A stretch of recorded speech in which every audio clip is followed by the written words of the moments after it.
कालपेक्षा आज खूप लोक वाढलेले आहेत, सगळे दर्दी क्रिकेट रसिक. तुम्ही इथे असत तरी पण आपण जिंकलोच असतो. अरे काय आता पाकिस्तान आपल्याला एवढं टफ ऑपोनंट राहिलेलं नाही क्रिकेटच्या बाबतीमध्ये, एशियन गेम्सच्या बाबतीमध्ये. हां, कुठली? STI मेन्स होती. Okay, that is a valid argument then. अग्निवीरची पण होती, मी ऐकलंय कोणी. अग्निवीरला नाही ना कोणी आपल्याला. कशी गेली STI मेन्स? कोणाकोणाची होती STI मेन्स काल? 2, 3, 4. ठीक आहे. कशी गेली? चांगली गेली. मेन्समध्ये याचा पॅटर्न कसा आहे? मेन्समध्ये मराठी इंग्लिशचा पेपर आधीच होऊन जातो ना, कॉमन सगळ्यांना होऊन जातो एकत्र. हां, आणि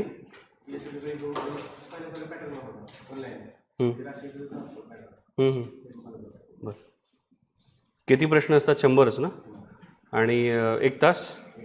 बरोबर. अटेम्प्ट किती झाले? 97. अजून कोणी दिली STI मेन्स काल? किती झाले? 100 केले. तुक्के मारले का म्हणजे व्यवस्थित बघून झाले? हां, व्यवस्थित बघून केलं का?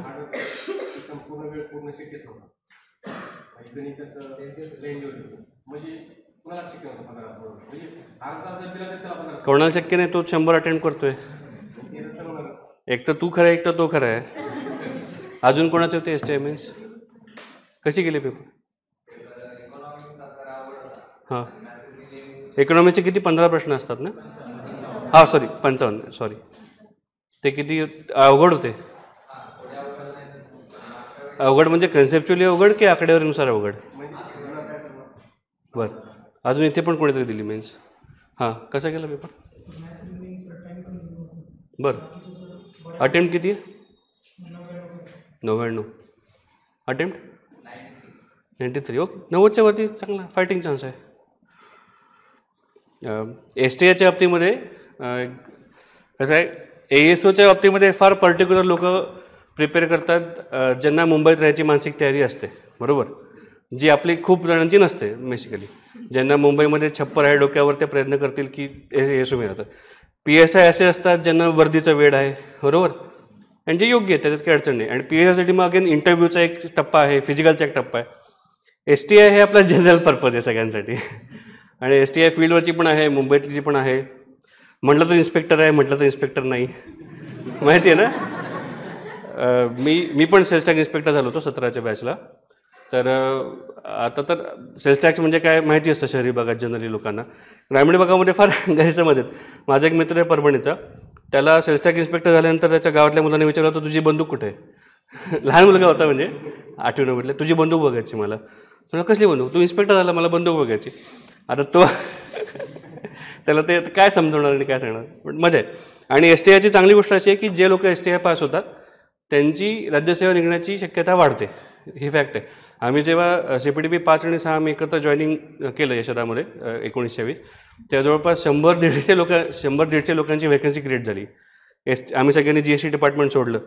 तर ते GST डिपार्टमेंट फार वैतागलं होतं की अरे काय तुम्ही STI होता, लगेच दुसरी पोस्ट काढता, लगेच जाता, आम्हाला परत तीच मागणी द्यावी लागते, परत परीक्षा घ्यावी लागते. मग आता MPSCने पॉलिसी चेंज केली आहे की वेटिंग लिस्ट लावतात, पोस्ट प्रेफरन्स मागवतात, ऑप्ट आऊट करता येतं. याच्यात चांगली गोष्ट अशी की ज्याची रँक वेकन्सीच्या क्रमांकाच्या खाली आहे त्यालासुद्धा पोस्ट मिळू शकते, बरोबर. जे काल नव्हते त्यांना मी माझी 2 मिनिटात ओळख करून देतो. आपण डायरेक्ट सुरुवातच केली विषयाला. माझं नाव प्रथमेश घोलप, मी सध्या तहसीलदार म्हणून कार्यरत आहे, जिल्हाधिकारी कार्यालय धुळे येथे. आणि 2017ला माझं सिलेक्शन झालं STI आणि तहसीलदार 2 ठिकाणी. STIला मी राज्यात 20वा होतो, फॉरेस्टला राज्यात 19वा होतो, पण फॉरेस्टच्या जागाच 12 होत्या, त्याच्यामुळे काही पोस्ट मिळाली नाही. आणि तहसीलदार राज्यात 18वा होतो. रिझल्ट 30 मे 18ला लागला. 2 ऑक्टोबर 19चं जॉईनिंग, म्हणजे आता सर्व्हिसमध्ये 4 वर्ष झाली मला. ठीक आहे. इंटरव्ह्यू गायडन्स घेण्याचं मला थोडं एक अधिकारवाणीने मी बोलू शकतो, कारण 17च्या बॅचला ग्रुप 1मध्ये इंटरव्ह्यूचे हायेस्ट मार्क मला आणि अभिनव बलुरे, आम्ही दोघांना होते. अभिनव राज्यात 6वा होता, SP एक्साईज मिळालं त्याला. अभिनव आता वाशिमला आहे SP एक्साईज म्हणून. आणि मला 69 होते, मला तहसीलदार मिळालं. मला जर का एक जरी मार्क कमी असता तर मला तहसीलदार पोस्ट मिळाली नसती. म्हणजे बाकीची वाईट आहे असं माझं म्हणणं नाही, GST डिपार्टमेंट किंवा BDO माझा जो प्रेफरन्स होता खालचा तो मिळाला असता, पण त्या एका मार्गाने तहसीलदार मिळालं.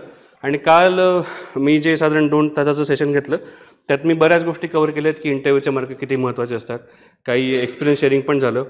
आता कालचं व्हिडिओ आपण रेकॉर्डिंग झालेलं आहे कालच्या लेक्चरचं, ज्यांना ज्यांना वाटेल त्यांनी, मला असं वाटतं की इथे जे काल लोक होते बरोबर, त्यांनी आपल्या मित्रमैत्रिणींना एक 15-20 मिनिटांमध्ये कालच्या लेक्चरचं जीच सांगावं, जेणेकरून तुमचे पण ते मुद्दे रिवाइज. काल किती लोक होते सांगा बरं मला, हात वर करा.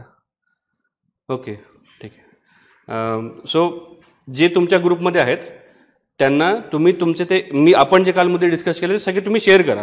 याच्याने 2 फायदे काय होतील की तुमचे कालचे मुद्दे रिवाइज होतील बरोबर, आणि नवीन जे जे आता पहिल्यांदा ऐकतात त्यांचे तुमचं इंटरॅक्शन होईल बरोबर, जे आपल्याला महत्त्वाचं आहे ग्रुप ॲक्टिव्हिटीमध्ये. जर का तसं नसेल शक्य तर मग व्हिडिओची लिंक आहे, अवधूत सरांशी बोलून घ्या, अवधूत सर तुम्हाला ती लिंक देतील. आपण यूट्यूबवरती अजून पब्लिश केलेली नाही आहे. सो इंटरव्ह्यूचे मार्क खूप महत्त्वाचे असं मी काल सांगितलं होतं. आणि आपण राज्यसेवा मेन्ससाठी 2-3 वर्ष अभ्यास करतो, इंटरव्ह्यूसाठी आपल्याला जेमतेम 1 ते 1.5 महिना आपला कालावधी असतो, त्याच्यामुळे आपण इंटरव्ह्यूला फार सिरियसली घेतला पाहिजे. राज्यसेवा मेन्समध्ये जास्त मार्क असूनसुद्धा इंटरव्ह्यूमध्ये कमी मार्क मिळालेले, रँक खालचा मिळालेले आपल्याकडे उदाहरणं आहेत. तसं होता कामा नाही आहे. आणि आपल्याला माहिती आहे की 623 जागांसाठी 1954 लोक घेतलेले आहेत बरोबर. त्याच्यामुळे पण सगळ्यांचा प्रयत्न केला पाहिजे की 1954च्या सगळ्या लोकांनाच इंटरव्ह्यूचा तेवढाच इक्वल चान्स आहे जेवढा पहिल्याला जेवढा शेवटाला आहे. त्याच्यामुळे आपला रिटर्नचे मार्क किती असतील, पॅनल काय येईल, प्रश्न काय येतील, हे जे आपल्या हातातल्या गोष्टीने त्याचा विचार न करता आपलं इंटरव्ह्यूचं प्रिपरेशन सगळ्यात जास्त चांगलं कसं करता येईल याचा आपण प्रयत्न करायचा. तुम्ही समजा इंटरव्ह्यूचं प्रिपरेशन खूप चांगलं केलं आणि जर का तुम्हाला 1-2 मार्काने जर का तुमची पोस्ट मिळाली तर तुमचा तो आनंद असेल की अरे मी सिरियसली घेतला इंटरव्ह्यू, मला पोस्ट मिळाली, या प्रिलिमिनरी इंटरव्ह्यूच्या लूपमधून मी बाहेर पडलो. जर का दुर्दैवाने असं झालं की यावर्षी तुम्ही पोस्ट नाही मिळू शकले काही कारणानिमित्ताने, तर तुम्हाला ॲटलिस्ट पुढच्या वेळेस हे मनाला समाधान राहील की चला मी मेन्समध्ये काही मार्कांमध्ये कमी पडलो, समजा 10 मार्क असतील, 15 मार्क असतील, पण इंटरव्ह्यूमध्ये मला चांगले मार्क मिळाले, मोर दॅन 65. चांगले म्हणजे मी मोर दॅन 65 असं पकडतोय. तो तुम्हाला कॉन्फिडन्स आहे की तुम्ही एक इंटरव्ह्यू फेस केला. काल सेशननंतर 1-2 जणं भेटायला आले, त्यांच्या काही पर्सनल क्वेश्चन्स होते. त्यांना मी त्याच्यातल्या एका विद्यार्थ्याला मी असं सांगितलं गमत की हे बघा, इंटरव्ह्यू पॅनल जे ते फार सिनियर IAS, IPS, IFS किंवा राज्य शासनातले अधिकारी आहेत. त्या व्यक्तींशी आपल्याला भेटायचं असेल किंवा बोलायचं असेल तर आपल्याला इतर वेळ मिळेल का? रजनीश शेठ आता जे आपले सदस्य आहेत लोकसेवा आयोगाचे, रजनीश शेठ सर हे IPS आहेत, DGP होते बरोबर. तुम्ही इमॅजिन करा तुम्ही सगळ्यांनी की DGPंना तुम्हाला भेटायचं आहे महाराष्ट्रातल्या, तुम्हाला वेळ मिळेल का? किंवा मिळालं तर तुम्ही किती वेळ मिळेल बरोबर. Now that person is waiting for you to get there, की त्यांना तुमच्याशी संवाद साधायचा आहे. इंटरव्ह्यू म्हणजे इंटरव्ह्यू न घेता तुम्ही त्याला पर्सनॅलिटी टेस्ट, व्यक्तिमत्व चाचणीचा जास्त पॉझिटिव्हली विचार करू शकता. That person is waiting for you, त्याला तुमच्याशी संवाद साधायचा आहे. आणि मग त्यांना तुम्हाला पटवून द्यायचे की मी राज्य शासनामध्ये येण्यासाठी केपेबल आहे बरोबर. सो इतक्या मोठ्या अधिकाऱ्यांसमोर आपल्याला आपलं म्हणणं मांडता येणं, आपले विचार मांडता येणं, itself is a great opportunity जी इतर वेळेस मिळत नाही कोणाला. पुण्यामध्ये तुम्ही आहातच, तुम्हाला माहिती आहे की किती कॉम्पिटिशन आहे. लाखो विद्यार्थ्यांमधून तुम्ही 1000 विद्यार्थ्यांमध्ये आलात मेन्ससाठी, त्या 1000मधून तुम्ही काही 100मध्ये आलात ना, 1900. मग तुम्ही स्वतःला फार लकी समजलं पाहिजे. आणि मग हा तुमचा जो प्रवास आहे तो एका लॉजिकल एंडपर्यंत, चांगल्या एंडपर्यंत गेला पाहिजे. त्यासाठी तुम्ही प्रयत्न करणं तुमच्याकडे, तुम्ही प्रयत्न करा. रिझल्टचा विचार करू नका. कर्मण्येवाधिकार असते मा फलेषु कदाचन. तुम्ही तुमचा बेस्ट द्यायचा प्रयत्न करा, the rest will take care of itself बरोबर. माझा 3रा अटेम्प्ट होता 17ला जेव्हा मी सिलेक्ट झालो तेव्हा. आणि मी माझ्यासाठी टार्गेट ठेवलं होतं की मी 3 वर्षाचा अभ्यास करणार, कारण ज्याला काही मग पुढे एंड नाही आहे बरोबर. म्हणजे राज्य शासन म्हणतं की 38व्या वर्षापर्यंत तुम्ही देऊ शकता, अटेम्प्ट लिमिट नाही आहे, पण त्याला लॉजिकल एंड नाही आहे आपल्याला पण माहिती आहे. आपल्या ज्या कौटुंबिक आर्थिक गरजा आहेत त्या आपल्याला एका कुठेतरी थांबवायला लागतात. सो 17च्या अटेम्प्टला जर का मी सिलेक्ट झालो नसतो तर मी माझा प्लॅन बी म्हणजे टीचिंगमध्ये असतो, कदाचित तिकडेच असतो शिकवायला, आय डोंट नो. पण आपल्यालासुद्धा आपल्याला एक स्वतःचं टार्गेट सेट करावं लागतं ना. तसं यावर्षी तुम्ही टार्गेट सेट करा की आपल्याला इंटरव्ह्यू बेस्ट करायचं आहे. आणि मागच्या वर्षीचे इंटरव्ह्यूचे हायेस्ट मार्क 73 होते, तर आपण 75चं तर रिअलिस्टिक टार्गेट ठेवूच शकतो बरोबर. इथे पण मॉक इंटरव्ह्यू घेतले जातील, तुम्हाला फीडबॅक दिला जाईल, तुम्ही पण तुमची ग्रुप ॲक्टिव्हिटी करा. आपण आजसुद्धा घेऊ.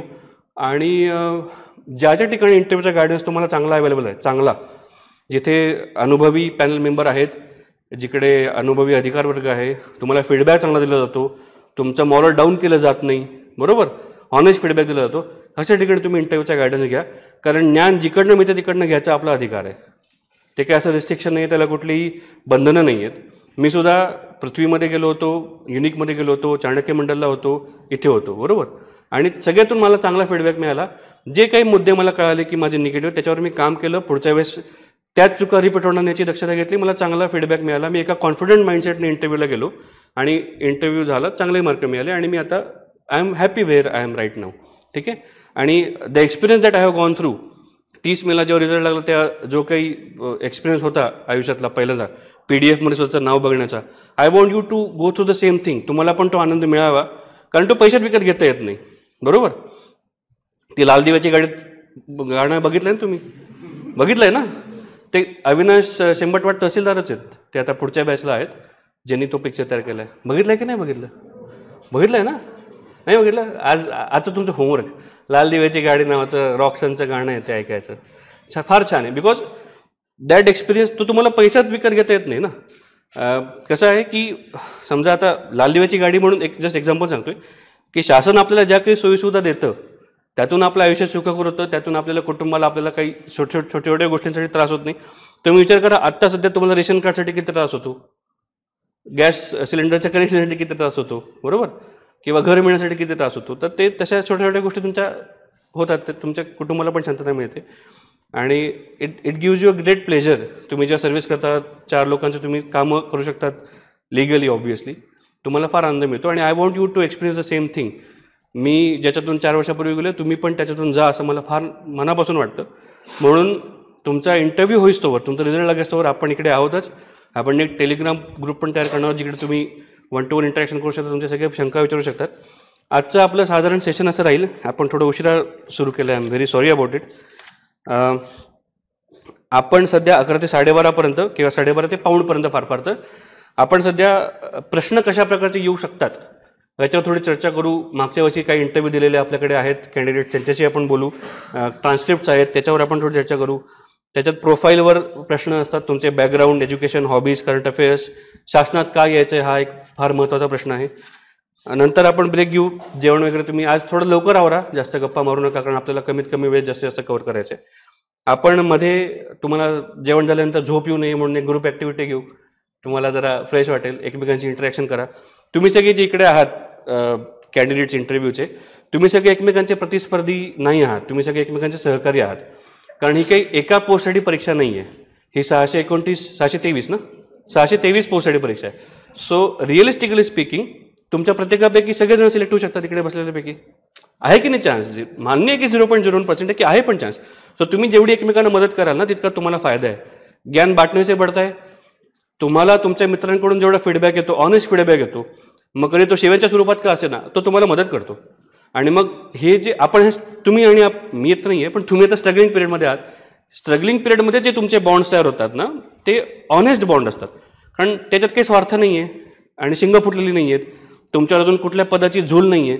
त्याच्यामुळे तुम्ही स्ट्रगलिंग जे करताय, त्याच्यात तुम्ही एकमेकांशी जे काही सुखदुःख शेअर करता, डबे शेअर करता, चहा शेअर करता, that goes a long way and that is beyond any post or posting और ते सगळ्याच्या पलीकडे आहे. ठीक आहे. सो चेरिश दिस मोमेंट. हे आयुष्यात हा काळ परत येत नाही. ठीक आहे. हे मोमेंट एन्जॉय करा, ही प्रोसेस एन्जॉय करा, एकमेकांना सहकार्य करा, एक चांगला ग्रुप बनवा, ज्याच्यात मी पुरुष विद्यार्थ्यांना सांगतो की एखादी महिला कॅन्डिडेट घ्यायचा प्रयत्न करा, जेणेकरून तुम्हाला त्यांचे काही सेन्सिटिव्ह मुद्दे असतील, त्यांचा पॉईंट ऑफ व्ह्यू इन्क्लूड करता येईल, इन्क्लुझिव्ह करता येईल. वेगवेगळ्या बॅकग्राऊंडमधून असतील, वेगवेगळ्या भौगोलिक, सामाजिक, आर्थिक क्षेत्रात नसेल तर उत्तमच आहे. पण याचा तुम्ही तुमचे जुने मित्र टाकून द्या असं माझं म्हणणं नाही. ज्यांचं सिलेक्शन झालं नाही त्यांना वेळ देते असं नाही, त्यांच्याशी पण बोला, त्यांना पण इन्व्हॉल्व करून घ्या तुमच्या प्रोसेसमध्ये.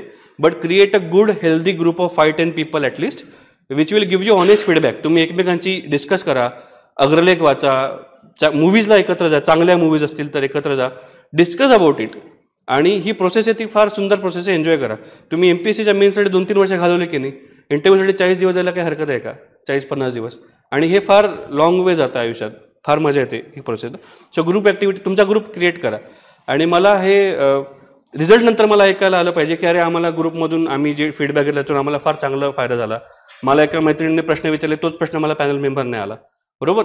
शक्यतो डिफरंट बॅकग्राऊंडमधून घ्या. मी का सांगतोय, कारण समजा मी मेकॅनिकल इंजिनियर आहे आणि मी फक्त इंजिनिअरिंगच्या विद्यार्थ्यांचा ग्रुप तयार केला, तर काही गोष्टी मी गृहीत धरतो, बरोबर. त्याच्यामुळे ऑनेस्ट फीडबॅक जात नाही किंवा तसे थेट प्रश्न विचारले जात नाही. पण समजा एखादा BSc ॲग्री विद्यार्थी आहे, त्याला समजा मी सांगितलं की मला थिअरी ऑफ मशीन्स नावाचा पेपर होता, तो मला सुरुवातच करेल ना की थिअरी ऑफ मशीन्स म्हणजे काय बाबा. तर मला त्याला किती सोप्या शब्दात सांगता येईल याच्यावर माझं यश अवलंबून आहे. एखाद्या 10वीच्या विद्यार्थ्याला हमास आणि पॅलेस्टाईनमधला संघर्ष 2 मिनिटात सोप्या शब्दात सांगता येणं तुम्हाला जमतंय का, हे तुमचं स्किल आहे. आणि तुम्हाला तेच सांगायचं आहे. तुम्हाला जो पॅनल येणार आहे त्या पॅनलला तुम्हाला एकदम प्लेन लँग्वेजमध्ये समजून सांगायचं आहे की this is what I understood, this is what I understand, बरोबर. आणि मग त्याच्यावर तुम्हाला संवाद झाला पाहिजे. असं नाही की ते तुम्हाला प्रश्न विचारतात आणि तुम्ही त्याचं उत्तर द्यायचं आहे. It should be a conversation between a candidate who is willing to be, who wants to be a part of the government and people who are there in government for more than 20-30 years. So त्यांना पण वाटलं पाहिजे की yes इस बंदे में कुछ तो दम है किंवा इस बंदी में कुछ तो दम है, हिला घेतलं पाहिजे. सो एक्स्ट्रॉर्डिनरी एफर्ट्स घ्या, एक्स्ट्रॉर्डिनरी रिझल्ट्स मिळवा आणि या लूपमधून बाहेर पडा प्रिलिम्स इंटरव्ह्यूच्या, नाही का. हे गुऱ्हाळ आहे ना, तर मग चलत राहतं आपलं. सो आपण ग्रुप ॲक्टिव्हिटी घेऊ आणि मग आपण चहाचा ब्रेक घेतल्यानंतर वे फॉरवर्ड म्हणजे चांगली पुस्तकं, चांगली movies, what to do, what not to do, काही सॉफ्ट स्किल्स, कपड्यांच्याबद्दल काही प्रश्न असतील, उठणं बसणं खाणं पिणं, चांगल्या सवयी. आणि त्याच्यानंतर माझी 7:30ची इंद्रायणी आहे, त्याच्यामुळे मला 6 वाजता इकडनं कुठल्याही परिस्थितीत निघावं लागेल. सो आपण ज्यावेळेस थांबू तिथपासून 6 वाजेपर्यंत मी खाली आपल्या मेन ऑफिसमध्ये अवेलेबल आहे. तुम्ही काल मी एकटे विद्यार्थी घेतले होते कारण मग तेवढा वेळ होता माझ्याकडे. आज असं तुम्ही 3-4च्या ग्रुपमध्ये या, आपण विदिन 2-3 मिनिट्स प्रत्येकाला त्यांचं शंका समाधान करायचा प्रयत्न करू. पण माझी तुम्हाला अगेन रिक्वेस्ट आहे की इथेच प्रश्न विचारा. 2 गोष्टी आहेत. एक तर तुमची स्टेज फिअर जाते. You are going to be leaders of the government, right. तुम्ही शासनाचे अधिकारी आहात, तुम्हाला तालुका लीड करायचा आहे, ऑफिस लीड करायचं आहे, अजून पुढे आयुष्यात तुम्हाला खूप मोठी मोठी पदे मिळवायची. तुम्ही आत्तापासून तुमची अशी भिडस्त वृत्ती ठेवली तर ते इट वोंट वर्क. मी अभ्यास करत असताना मी भरपूर प्रश्न विचारले, भंडावून सोडलं. इव्हन यशदामध्ये सुद्धा तुम्ही बघाल तर मी भरपूर प्रश्न विचारले, कारण मनात शंका नसली पाहिजे तुमची. आणि तुमच्या मनात एखादी शंका असेल आणि समजा त्याच्यावर प्रश्न विचारला गेला तर मग त्याचं नुकसान किती आहे तुम्हाला, बरोबर. सो इथे मनात असतील ते प्रश्न विचारा, काही टेन्शन नाही. रेकॉर्डिंग होत असेल तर आपण तो कट करून टाकू एखादा प्रश्न तुम्ही म्हणालात तर, यार फालतू प्रश्न आहे यार, काय कट करू, डोंट वरी अबाउट इट. पण तुमच्या मनात जे प्रश्न आहेत ते इतर 4-5 लोकांच्या मनात सुद्धा असतातच, बरोबर. आणि सगळे आपण सेम प्रोसेसमध्ये आहोत. ते पण विचारायला घाबरतील, तुम्ही पण विचारायला घाबराल, तर मग कोणीच प्रश्न विचारणार नाही आणि काहीच नाही, बरोबर. मी माझ्यापर्यंत प्रयत्न करेन, पण you have to question me, right. तरच मी आन्सर देऊ शकेन. चांगल्या पद्धतीचा प्रश्न विचारणं हे सुद्धा स्किल आहे. चांगले प्रश्न विचारता येणं हे सुद्धा स्किल आहे, बरोबर. तुमच्यापैकी काही लोकांनी कंटेंट रायटिंगचं काम केलं असेल, प्रश्न काढण्याचं काम केलं असेल, केलं आहे का कोणी? ऑब्जेक्टिव्ह प्रश्न काढले, किती लोकांनी केलं आहे काम? फार दोघा-तिघांनीच केलं आहे. एखादा चांगला प्रश्न फ्रेम करणं सुद्धा कठीण असतं ना, जो ऑब्व्हियस नाही आहे, बरोबर. सो चांगले प्रश्न विचारा. Late us have a good discussion, Hardy discussion. आणि मी फक्त तुमच्या 3-4 वर्ष पुढे आहे, तुम्ही मला काही असं फार ग्रेट आहे असं समजायचा प्रयत्न नाही. तुम्ही मला दादा म्हणा, सर म्हणा, एकेरी म्हणा, मला काही हरकत नाही, ओके. आता नितीश आणि आम्ही एकत्र अभ्यास केला, आम्ही एकत्र गाडीवर बसून मेसला गेलेलो आहे, त्याच्यामुळे तो मला प्रथमेश म्हणाला तरी मला काही हरकत नाही, okay. So let us drop all the formalities, let us have a 1-to-1 discussion. My honest request to you is, मला माझ्याकडे जे काही आहे, जे माझं नाहीच आहे, माझा अनुभव असेल किंवा मला माझ्या गायडन्स सिनियर्सनी दिलेला असेल, ते मला तुम्हाला द्यायचं आहे. आणि मला पुढच्या वर्षीच्या मेन्सच्या बॅचमध्ये तुम्ही कोणीच नको आहे इकडे, इंटरव्ह्यूच्या बॅचमध्ये तुम्ही कोणीच नको आहे इकडे. मला तुमच्यापैकी बरेच लोक इथे पाहिजेत की अरे आम्ही मार्गदर्शन करतो इंटरव्ह्यूबद्दल, ओके. सो एक चांगल्या पॉझिटिव्ह वेने सुरुवात करूया. काल मी सगळ्यांना, काल जे होते त्यांना सगळ्यांना वहीवर एक वाक्य लिहायला सांगितलं होतं, आय एम दी बेस्ट, बरोबर. त्याच्याखाली फक्त 3 शब्द ॲड करा, I am the best version of my self. काल रात्री मी बराच विचार केला. आय एम द बेस्ट हे थोडंसं इगोइस्टिक वाटतं, नाही का, आणि ते कदाचित 100% ट्रू नाही हे आपल्याला पण माहिती आहे. So I am the best version of my self, त्याच्या खाली 3 शब्द ॲड करा, व्हर्जन ऑफ माय सेल्फ. वहीवर जे नवीन त्यांना सांगतो, तुमच्या वहीच्या पानावर वरती कॅपिटलमध्ये स्वच्छ अक्षरामध्ये I am the best version of my self असं लिहा. आता काल ते आता त्याच्या आधी आणि नंतर खूप काही बौद्धिक झालं होतं, माझं प्रवचन झालं होतं, त्याच्यामुळे त्याचे आता इम्पॅक्ट इतका पडणार नाही. पण ओके, नाव this is doable, right. I am the best version of myself, हे डुएबल आहे. मी माझी सर्वात चांगली आवृत्ती तयार करण्याचा प्रयत्न करेन, की मी माझ्या सगळ्यात चांगल्या सवयी अंगीकारण्याचा प्रयत्न करेन. This is now doable. I am the best हे थोडंसं इगोकडे झुकतं किंवा मी अहंकाराकडे झुकतं, पण I am the best version of myself. Now it is a doable thing. तुम्ही तुमचं बेस्ट व्हर्जन क्रिएट करा, इंटरव्ह्यूमध्ये ते प्रेझेंट करा आणि तुम्हाला चांगले मार्क मिळतील आणि होपफुली तुमची सिलेक्शन होईल यावर्षी. ठीक आहे. MPSCची प्रोफाईल असते, सगळ्यांना माहिती आहे, बरोबर. ती प्रोफाईल तुमच्या अकाउंटवर सुद्धा आहे, ऑनलाईन अकाउंटवर. त्या प्रोफाईलमधले तुमचं नाव दिसत नाही त्यांना, बरोबर. बाकी एज्युकेशन वगैरे सगळं दिसतं. मला फक्त एक विचारायचं आहे, हॉबीज आहेत का तुमच्या प्रोफाईलमध्ये? आता हॉबीज नाहीत, बरोबर. सो ते दिसत नाही त्यांना. ते पण प्रश्न विचारण्याची शक्यता आहे की तुम्हाला हॉबीज काय आहेत. सो आपण प्रोफाईलवर जाऊ तुमच्या. सो ऑब्व्हियसली MPSCचा आता इंटरव्ह्यूची याच्या आधी कोणी इंटरव्ह्यू दिले आहेत सांगा बरं मला. आणि काल नव्हते असे कोण आहेत? काल नव्हते आणि इंटरव्ह्यू दिलेले आहेत. हां, तुम्ही मला सांगा इंटरव्ह्यूची प्रोसेस कशी असते. म्हणजे तुम्ही सेंटरला पोहोचलात. मागच्या वर्षी इंटरव्ह्यू कुठे होता तुमचा? हां, यशोदा. ओके, तुम्ही यशोदाला सकाळी पोहोचले. पुढे काय झालं? उभं राहून सांगा, सगळ्यांना सांगा, म्हणजे ज्यांना माहीत नाही त्यांना कळेल. बरोबर, मोठ्याने सांगा. पुढे याल.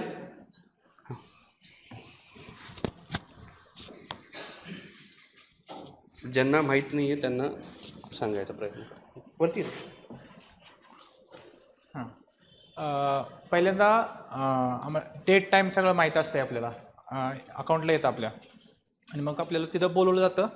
मग त्या आपल्या जे डॉक्युमेंट्स आहेत त्यात एक फॉर्म दिला जातो आपल्याला, की कुठले डॉक्युमेंट्स आणि त्याचा सिक्वेन्स कसा लावायचा आहे. आणि मग एक ओरिजिनल कॉपी आणि 2 त्याच्या झेरॉक्स कॉपी सेल्फ अटेस्टेड मागतात ते. आणि मग ते तिथं डेस्क असतात वेगवेगळे. मग त्या जिओ डेस्क आहे तर आपलं नाव अनाऊन्स होतं आणि मग तिथे आपल्याला बोलवलं जातं. आणि मग ते पूर्ण चेक करतात, ओरिजिनल बघतात आणि हे नोट डाऊन नोटिंग असतं. आणि त्याच्यानंतर आपल्याला एक टोकन दिलं जातं, गोल सर्कलचं टोकन असतं. आणि त्याच्यानंतर परत एक आपल्याला त्याच्याबरोबर एक माणूस दिला जातो की जे पॅनल आहे त्याच्यासमोर आपल्याला बसवलं जातं बाहेर जाऊन. आणि मग जेव्हा आपला नंबर येतो तेव्हा तो तिथला एक अटेंडंट असतो, तो अटेंडंट सांगतो की जायचं आहे आता आपल्या आत म्हणून. आणि आत गेल्यानंतर आपल्याला मग ते hello hi good morning good afternoon करायला बसायला सांगितलं जातं. त्याच्यानंतर मग टोकन मागतात, ते टोकन नंबर व्यवस्थित सांगायचा असतो, कारण त्या टोकन नंबरवर आपले मार्क्स दिले जातात. असं ही प्रोसेस असते. त्याच्यानंतर मला वाघ सरांचं पॅनल होतं आणि वाघ सरांच्या पॅनलमध्ये मी आत गेल्याच सरांनी खूप असं मी त्यांना गुड आफ्टरनून विश केलं, बसा टोकन द्या. आणि त्याच्यानंतर म्हणाले की खूप एवढा गॅप आहे असं कसं काय, मग खूप हार्श वर्ड वापरले. पण मी त्याच्यात डिफेंड करायचा प्रयत्न केला. त्याच्यानंतर परत मग मी डिफेंड केलं की UPSCचं माझं असं जर्नी झालेलं आहे. मग ते म्हणाले की ऑप्शनल सांगा. मग ऑप्शनल सांगितल्यानंतर परत मग जिओग्राफी ऑप्शनल सांगितला. त्याच्या 10 मिनटं सर 7-8 मिनटं सरांनी खूप जिओग्राफिकल थॉट्स विचारले. इवन लॅटिट्यूड लॉन्जिट्यूड्स किंवा टाईम किती मिनटामध्ये किती आपलं एक लॉन्जिट्यूड पास होईल हे खूप विचारलं. त्याच्यानंतर परत मला मग माझ्या ग्रॅज्युएशनवर गेले ते. मग सिव्हिल इंजिनिअरिंग ग्रॅज्युएशन होतं, तर मग ते म्हणाले की मग ही समृद्धी एक्सप्रेस आला किंवा मग तुझा सिव्हिल इंजिनिअरिंगचा त्याच्यामध्ये कसा वापर करशील हे विचारलं. आणि त्याच्यानंतर परत मग साईडच्या पॅनल मेंबरनी माझा गावाकडचा थोडा एक्सपिरियन्स विचारला आणि मग असा इंटरव्ह्यू संपला. सर फॉरेस्टचा इंटरव्ह्यू होता, 35 आले ते आउट ऑफ 50. हां 70. येस. हां, राज्यसेवेचा नाही.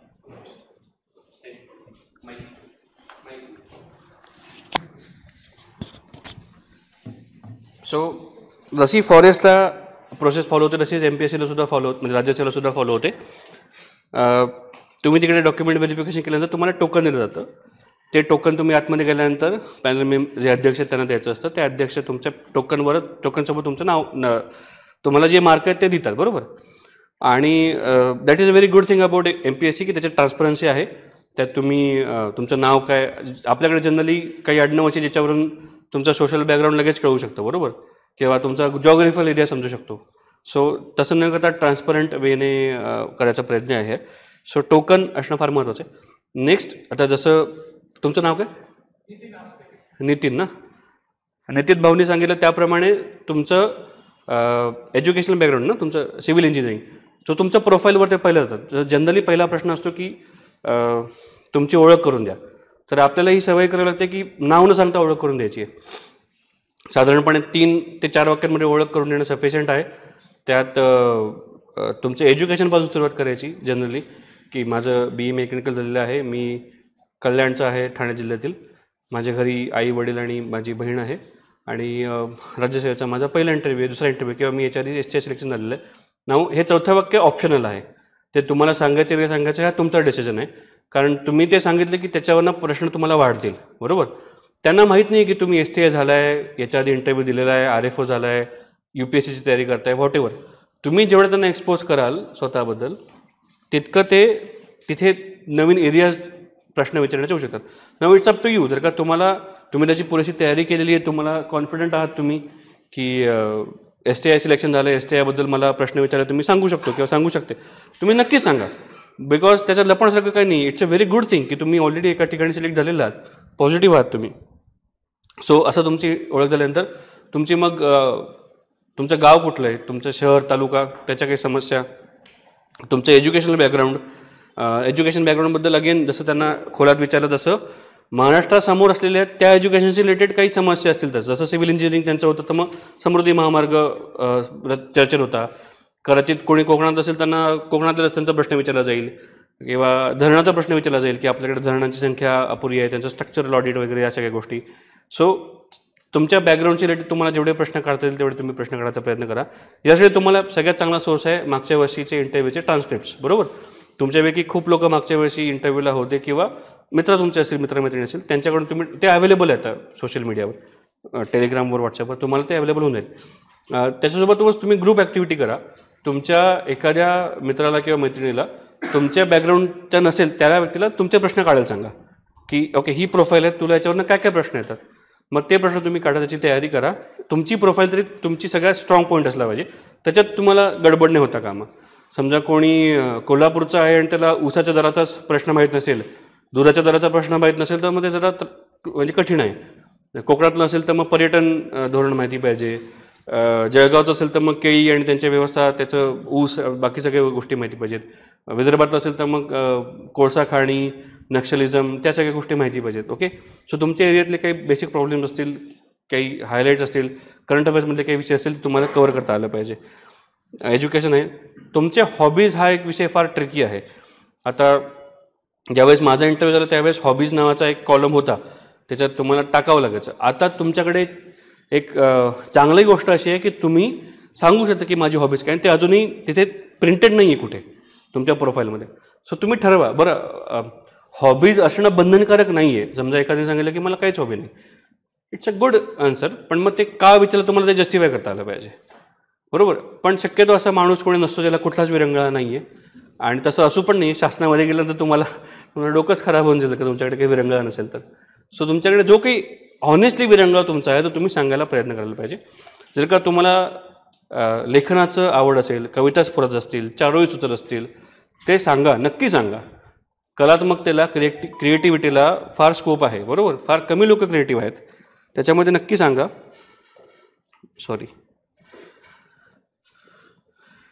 कोणाला क्रिकेट खेळायचा नाद असेल तर मग क्रिकेटबद्दल काही प्रश्न विचारले गेले तुम्हाला सांगता आले पाहिजेत. मग ते वर्ल्ड कपचे असू शकतात किंवा इतर कुठले असू शकतात. क्रिकेटचं कमर्शियलायझेशनबद्दल ते प्रश्न असू शकतात. जर का कोणाला खो खो, कबड्डी असे देशी खेळ आवडत असतील त्याच्याबद्दल तुम्हाला माहिती पाहिजे. आता खो खो, कबड्डी तर आपली एशियन गेम्समध्ये सुद्धा होती. इराण, तैपेसारखे देशसुद्धा आता कबड्डी चांगलं खेळायला लागलेत, ह्याच्याबद्दल तुम्हाला माहिती पाहिजे. तुमचं रीडिंग असेल तर मग फक्त रीडिंग, वाचन हा छंद असेल तर मग त्याच्यात परत सेक्टर्स होतात ना. तुम्ही मराठी वाचतात, इंग्लिश वाचतात किंवा हिंदी वाचतात, मराठीमध्ये फिक्शन वाचतात, नॉन फिक्शन वाचतात. फिक्शन नॉन फिक्शन माहिती आहे ना. वास्तविक वाचता की तुम्ही जे कल्पनेने तयार केलेलं ते वाचता. वास्तविक नॉन फिक्शन म्हणजे आत्मचरित्र झाली, एखादा घटनाक्रम झाला, आणि फिक्शनल म्हणजे कादंबरी झाली, एखादी स्टोरी झाली, बरोबर. इंग्लिशमध्ये पण काही चांगल्या कादंबऱ्या आहेत जे तुम्हाला वाचण्याची जर का आवड असेल तुम्ही सांगू शकता. पण मग अगेन हे लक्षात ठेवा की तुम्ही जेवढं स्वतःला एक्सपोज कराल तितके ते तुम्हाला प्रश्न विचारू शकतात, आणि त्याची तुमची तयारी पाहिजे. आपण स्वतः हिट विकेट नाही व्हायचे की मी ट्रेकिंग सांगितलं आणि कुठे गेलं तर पर्वतीवर, असं नाही आहे. ट्रेकिंग सांगितल्यानंतर तुम्ही ॲटलिस्ट महाराष्ट्रातले 10 किल्ले सांगता आले पाहिजेत तुम्हाला. महाराष्ट्रातलं गडकिल्ले धोरण काय आहे, समस्या काय आहेत, मार्ग काय काढता येतील, रायगड, राजगड, सिंहगड, तोरणा, एक जनरल आयडिया पाहिजे. सल्लेर, मुल्लेर, खाली विशाळगड, म्हणजे तुम्हाला एक जनरल आयडिया माहिती पाहिजे ॲटलिस्ट, बरोबर. हे फक्त सह्याद्रीचे किल्ले झाले. तुम्हाला सातपुड्यातले काही किल्ले माहिती पाहिजे, काही भुईकोट माहिती पाहिजे तुम्हाला, बरोबर. सो एक जनरल आयडिया तुम्हाला शिवकालीन इतिहासाबद्दल थोडी माहिती पाहिजे. सो ट्रेकिंग सांगत असाल तर तुम्हाला ह्या सगळ्या गोष्टी माहिती पाहिजे. सायकलिंग असेल तर मग cycling as a sport, cycling as a hobby, problems face by cyclist, Tour de France नावाची सायकलिंग आहे, किंवा आता एशियन गेम्समध्ये पॉवर सायकलिंग होती, माहिती आहे, बघितला आहे तो गेम, बघितलेत का गेम्स एशियन गेम्समध्ये? नाही, ओके. तुम्हाला तुमच्या हॉबीच्या रिलेटेड गेल्या 2-4 महिन्यातल्या सगळ्या गोष्टी माहिती पाहिजेत, कारण ते तुम्ही स्वतःहून सांगताय ना. त्यांनी विचारलं आणि तुम्ही समजा सांगितलं की सॉरी सर मला माहीत नाही, दॅट इज ओके. एक फार मोठी मिसकन्सेप्शन आहे की आपल्याला प्रत्येक प्रश्नाचं उत्तर आलंच पाहिजे, असं बंधनकारक नाही आहे. तुमच्या नॉलेजची टेस्ट ऑलरेडी झालेली आहे प्रिलिमिनरी मेन्समधून, ती तुमच्या व्यक्तिमत्वाची चाचणी आहे. तुम्हाला समजा 4 प्रश्न नाही आले तरी पण तुम्ही किती शांतपणे सांगता आणि संयम ढळू न देता सांगता की सॉरी सर मला हे माहीत नाही, दॅट इज ओके. तुम्ही 5वा प्रश्न उत्तर द्या, 5व्या प्रश्नापासून तुमचं इव्हॅल्युएशन सुरू होतं. भले तुम्ही पहिले 5-6 प्रश्न सांगा की मला येत नाही तरी हरकत नाही ना. सगळ्यांना सगळं नॉलेज असलं पाहिजे असं काही बंधनकारक नाही आहे. त्याच्यामुळे त्याची काही काळजी करू नका. अगेन यावर्षी MPSCने ऑप्टिंग आउटचा एक चांगला ऑप्शन दिलेला आहे, बरोबर. त्याच्यामुळे समजा कोणी इम्प्रूव्हमेंटसाठी प्रयत्न करत असेल तर तो ऑब्व्हियसली ग्रुप बी किंवा ग्रुप एच्या काही इतर पोस्ट आहेत ज्या त्याची आवड नसेल तर तो टाकणार नाही. समजा एखादा CO-B म्हणून सिलेक्शन झालं आहे मागच्या वर्षी, त्याला CO-A व्हायचं आहे किंवा DYSP व्हायचं, तर त्या 2च पोस्ट टाकेल. त्याच्यामुळे तुम्ही आता हा मनातून विचार काढून द्या की टॉप 623 लोकांनाच पोस्ट मिळतील. एखादा 700-750 असेल तरी पण त्याला पोस्ट मिळण्याचे चान्सेस वाढतात, कारण वरचे काही लोक असेल जी रिपीट असतील त्यांनी ऑप्ट आउट केलं असू शकतं. जनरल मेरिट लिस्टमध्ये तुम्ही 600-700-800 जरी असाल तरी पण you have a fighting chance to get in the list. त्याच्यामुळे अतिशय पॉझिटिव्हली घ्या. नंतर तुम्हाला वाईट नाही वाटलं पाहिजे की अरे मी थोडं सिरियसली घेतला असतं इंटरव्ह्यू तर मग चांगले मार्क मिळाले असते, 1-2 मार्कांनी माझी पोस्ट ठोकली, असं नाही झालं पाहिजे. सो हे सगळे इंटरव्ह्यूचे प्रश्न सिरियसली घ्या. आपण थोडं करंट अफेअर्सवर चर्चा करूया. मला जेवढे जॉट डाऊन करता आले तेवढे करंट अफेअर्स जॉट डाऊन केलेले आहेत. मी तुम्हाला सांगणार तुम्ही लिहिणार असं नाही चालणार आता मला, ठीक आहे. प्रत्येक बेंचवरून मी तुम्हाला एक 5 मिनटं वेळ देतो. तुम्ही साधारण 3-3 लोकांचे ग्रुप तयार करा आणि सध्या चालू असलेल्या करंट अफेअर्सची तुमच्याकडे 2-3ची यादी करा. 2-3ची यादी मी काय सांगतो की मी प्रत्येकाला विचारणार, त्यातला समजा एखादा रिपीट झाला तर मग तुम्ही वेगळा सांगायचा मला, ओके. हे तुमची ॲक्टिव्हिटी आहे, बरोबर. तुम्ही 3 जण एकत्र या, मॅडम तुम्ही इकडे जॉईन व्हा, तुम्ही 3 जण या, तुम्ही 3 जण या, असे 2-2, 3-3चे ग्रुप तयार करा तुमचे, बरोबर. तुमच्या डिस्कशन करून सध्या चालू असलेल्या करंट अफेअर्सची 3 किंवा 5ची यादी करा मॅक्झिमम, बरोबर. आणि मग मी प्रत्येकाला विचारणार की तुमचे एक करंट अफेअर्स सांगा, आपण बघू त्यातून किती कव्हर होत आहेत. नाही कव्हर झालं तर मी सांगतो तुम्हाला, ठीक आहे तुमच्याकडे वेळ. करा 3-3चे ग्रुप तयार करा आणि प्रायोरिटी वाईज करा, म्हणजे लोकल प्रॉब्लेम नका घेऊ, महत्त्वाचे प्रॉब्लेम घ्या. जरा डिस्कशन करा, टेक युअर टाईम. सर शेवटच्या बेंचवर तुम्ही पुढे या की तुम्ही यांच्याशी डिस्कस करा, एकटे राहू नका कोणी.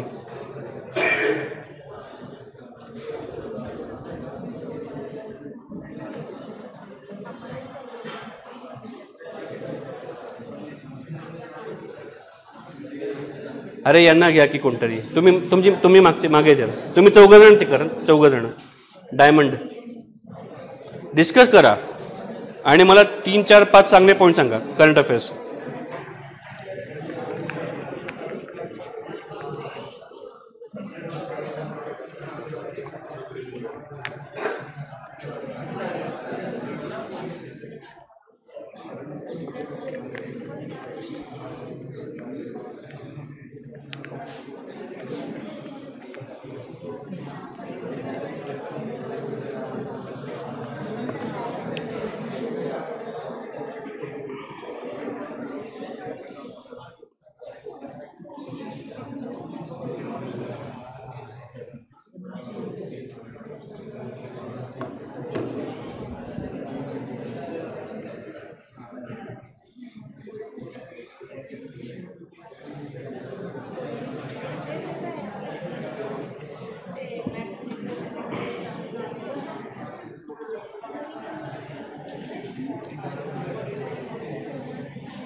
ओके, शेवटचे 10 सेकंद, शेवटचे 10 सेकंद जट डाऊन करा आता पटापट पटापट.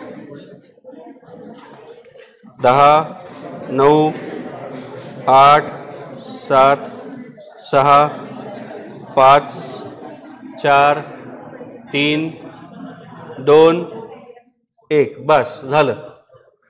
तुम्हाला 3च मिनिटं मिळतात डिस्कशनसाठी. ओके ओके, आता मी इथपासून सुरुवात करतो. तुम्ही जे जॉट डाऊन केलेलं, मी सगळ्यांकडे सोचले, तुम्ही जे जॉट डाऊन केले, तुम्ही बरेच जॉट डाऊन केले आणि चांगली, इट्स अ गुड थिंग, तुम्ही खूप विसरलेलं. त्यापैकी 3च टॉप प्रायोरिटी निवडा. 1, 2, 3 एवढंच लिहायचं फक्त, बरोबर. आणि ऐका, आता हा ग्रुप लिहिल ना, हा ग्रुप सांगेल ना पहिले, त्याच्यानंतर त्याने जे घेतले ते तुम्ही नका घेऊ. तुम्ही आत्ताच 1, 2, 3 नका लिहू. अलग लक्षात, बिकॉज त्यांनी कव्हर केलं, तुम्हीच कव्हर केले असेल तर रिपीट होतील ना विनाकारण. जर का या लाईनमध्ये संपेस्तो तुमचे सगळे कव्हर झाले तर मग तुम्हाला नवीन विषय घेता येतील, बरोबर. सो आपण लेटस हॅव दिस ॲक्टिव्हिटी. तुम्ही सांगा, तुम्ही वेळ घ्या, टॉप 3 निवडा आणि मला सांगा कुठले सांगायचे.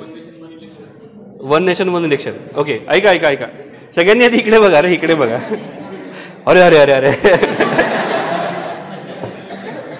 सो याचा अर्थ त्यांचा पहिलाच मुद्दा खूप चांगला आहे, नाही का?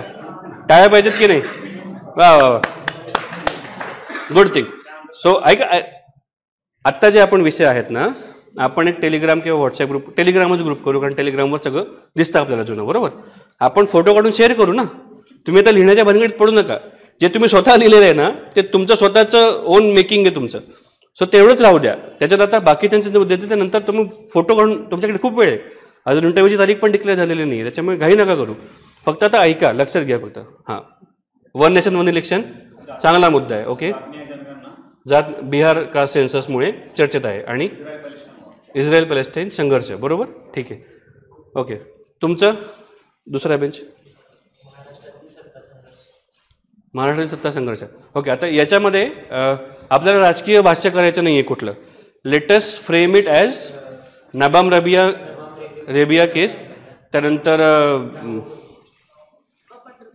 अपात्रता, सुप्रीम कोर्टाचे कार्यक्षेत्र, विधानसभा अध्यक्षांचे कार्यक्षेत्र, बरोबर. आणि अँटी डिफेक्शन लॉ, शेड्यूल 10 ना. So anti defection law, schedule 10 आणि इतर राज्यांमधल्या ज्या केसेस आहेत त्या, बरोबर. सो तो एक मुद्दा झाला. सत्ता संघर्ष, आपल्याला पॉलिटिकल जायचं नाही आहे. We are part of executive, we are not part of judiciary to comment on anything, we are not part of legislature to create a policy. We are going to be a part of executive. तुम्ही समजा पुढे जाऊन निवडून आले तर मग चांगलीच गोष्ट आहे किंवा जज वगैरे झाले तर. But currently we are studying for to be a part of executive. Let us stick to executive. आपण कधीही कुठलंही राजकीय भाष्य केलं नाही पाहिजे. एक्झिक्युटिव्हचा म्हणजे कार्यकारी विंगचा हाच एक रोल आहे. ती स्टील फ्रेम आहे ना आपली. सो स्टील फ्रेम तिथे काही येवो स्टील फ्रेम अबाधित राहते. आपण कधीही राजकीय कल भाष्य केलं नाही पाहिजे हे लक्षात ठेवा. So let us frame it that way. Anti defection law, Nabam Rebia case, इतर राज्यातले काही प्रश्न असतील ते, इन्क्लुडिंग कर्नाटक. कर्नाटकची कुठली केस होती ती? आत्ताचे पंतप्रधान मुख्यमंत्री कोण कर्नाटकचे? बोम्मई केस. पुढे सांगा. G20. Okay good. झाले ना तुमचे 3 विषय? सत्ता संघर्ष म्हणजे अँटी डिफेक्शन लॉ, G20 आणि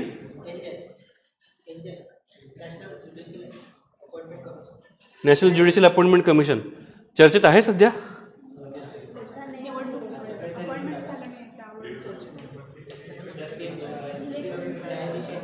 एनजॅक मला 2 minute. National judicial appointment commission सध्या चर्चेत आहे का? दुसरा एखादा विषय घ्या. म्हणजे आपण तो ऑप्शनला टाकूया. आहे ठीक आहे, बॅक ऑफ द माइंड राहू द्या. दुसरा एखादा विषय निवड. प्रसार माध्यमांवरील बंधनं, news click, FIR. Be very cautious when you are talking against government policy. Be very cautious. Maharashtra नागरी सेवा शिस्त व अपील नियम आहेत, माहिती आहे का? ते तुम्हाला लागू होतील जेव्हा तुम्ही सर्व्हिसमध्ये जॉईन व्हाल तेव्हा. सो अगेन तुम्ही जर का जस्टिफाय करू शकत असाल तर very good, but your justification should not turn in to argument. बरोबर. आर्ग्युमेंट कधी होतं की समजा मॅडम इंटरव्ह्यू घेणार आहेत, मी इंटरव्ह्यू देणार आहे. त्यांनी मला एक प्रश्न विचारला, मी एक उत्तर दिलं. त्यांनी त्याच्यावर प्रतिप्रश्न विचारला, मी परत उत्तर दिलं. त्यांनी मला तिसरा प्रश्न विचारला, मी माझं आर्ग्युमेंट सांगितलं. त्यांनी परत विचारलं, तर मग मी म्हटलं पाहिजे, मग मी 2 पावलं मागे घ्यायला पाहिजे की सॉरी मॅडम, मला याच्यावर थोडा जास्त अभ्यास करण्याची गरज आहे. माझं हे मत आहे, पण this is my honest opinion depending on what I have read. बरोबर. तुम्हाला भांडण नाही करायचं आहे तिकडे. ओके. सो मॅक्झिमम 2 किंवा 3 communication to and fro sufficient. आपल्याला भांडायचं नाही. त्याच्यामुळे be very cautious about taking some sensitive issues. And तुम्हाला कळलं पाहिजे, जर का तुम्हाला असे ट्रॅप करणारे गुगली प्रश्न आले तर पहिलं तर मनात खुश व्हा. ते तुम्हाला ट्रॅप करणारे कठीण प्रश्न विचारतात तर तुम्ही काहीतरी विशेष आहात. ते तुम्हालाच कठीण प्रश्न विचारतात, त्यांनी सगळ्यांना प्रश्न नाही विचारले. सो खुश व्हायचं मनातून आणि अतिशय शांतपणे उत्तर द्यायचं. तुम्हाला यॉर्कर असेल तर तो प्लेस करता आला पाहिजे, बाउन्सर असेल तर सोडता आला पाहिजे. बरोबर. सगळ्या प्रश्नांची उत्तर द्यायची नाही आहे. ते आपली स्पर्धा नाही आहे की 90 पैकी 100 प्रश्न 100 पैकी 90 प्रश्न सोडवले असं अटेम्प्टला मार्क नाही तिकडे. ठीक आहे. So B very cautious about it. I am telling you, it's a trap. Okay ठीक आहे. तुमचा काय होते प्रश्न? समूह शाळा, दत्तक शाळा. बरोबर. अगेन व्हेरी इम्पॉर्टंट, बिकॉज तुम्हाला डेप्युटी एज्युकेशन ऑफिसर आणि स्कूल इन्स्पेक्टर. अरे लिहू नका ना आता यार, तुम्हाला मी सांगितलं ना. हां कट करा. ठीक आहे. School inspector, deputy education officer आणि एज्युकेशन ऑफिसर भरपूर जागा आहेत ना तुमच्याकडे. ऑलमोस्ट 150-200च्या आसपास जागा आहेत. सो चांगला मुद्दा आहे. ठीक आहे. तुम्ही त्याच्यामध्ये पण मग तुमच्या बॅकग्राऊंडमध्ये कोणी शिक्षक असेल, तुमचे आई वडील बहीण भाऊ कोणी असेल तर मग त्यांच्याकडून इनपुट्स घ्या बरं काय विषयावर. शिक्षण क्षेत्र फार महत्त्वाचं आहे. बरोबर. सरकारी रुग्णालय समजा नांदेडची केस आपण समजा बघूया. आणि हां हां आणि पुढचा मुद्दा कंत्राटी नोकर भरती. ठीक आहे. चांगले. गुड. तुमचं 3 मुद्दे सांगा.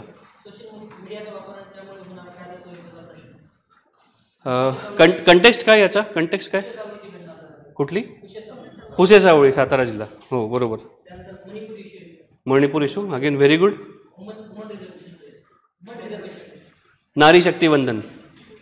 वुमन रिझर्वेशन नाही म्हणायचं, नारी शक्ती वंदन बिल म्हणायचं. याच्या पुढे ते शासनाने दिलं ना त्याला नाव, नारी शक्ती वंदन म्हणा की काय जातं. अरे वर्ड्स मॅटर ना. मी महसूल खात्यामध्ये तालुक्याच्या ठिकाणी काम करतो, हे महत्त्वाचं आहे का मी तहसीलदार म्हणून काम करतो हे महत्त्वाचं आहे? तहसीलदार शब्दाला महत्त्व ना. नारी शक्ती वंदन आहे ना ते बिल. तुमच्यामध्ये 2 ग्रुप होते का? हां तुम्ही पहिले सांगा. पाकिस्तान आणि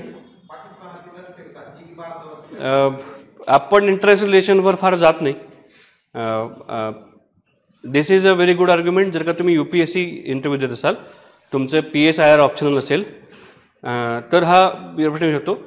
चांगला मुद्दा आहे, मी नाकारत नाही, पण तिथे जाण्याची शक्यता मला कमी वाटते थोडीशी. दुसरे मुद्दा घ्या. India that is Bharat shall be union of states. कलम 1. पुढे समलैंगिक करंटमध्ये आहे तो विषय आहे का? रिसेंट काही बातमी आहे त्याची? केस चालू आहे. पहिला विषय आपण हे केलं ना, साईडला टाकला ना, ऑप्शन टाकला. दुसरा विषय चौथा विषय घ्या ना तुमचा. मणिपूर झालंय, अजून पुढचा विषय घ्या.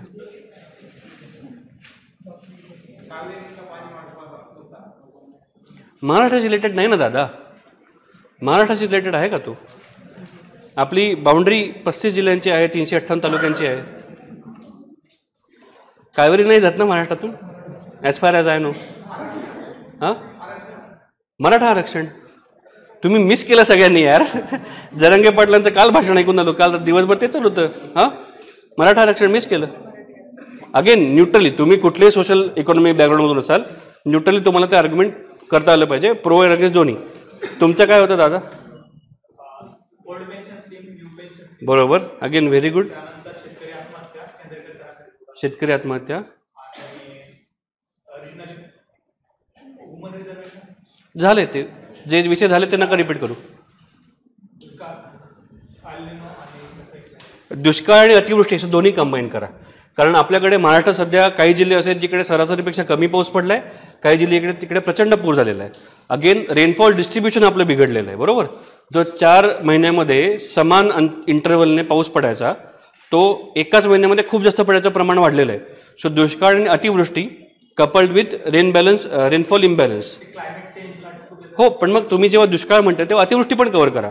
जर का आपल्याकडे एका ठिकाणी दुष्काळ आहे तर नागपूरला पूर पण आला, पुण्यात पूर येऊन गेला. बरोबर ना?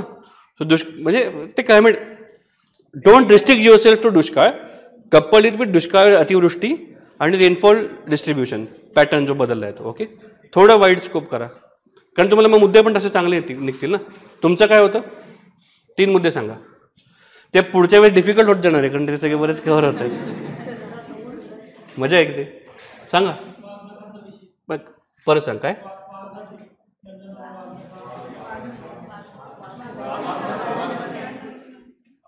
एकाने बोला. वाघनखांचा इश्यू. त्यापेक्षा असं करूया, शिवराज्याभिषेक 350वा सोहळा, 350वा वर्धापन दिन आहे ना शिवाजी महाराजांच्या राज्याभिषेकाचा. मग तो विषय घ्या की वाघनखांवर तुम्ही मर्यादित का राहता?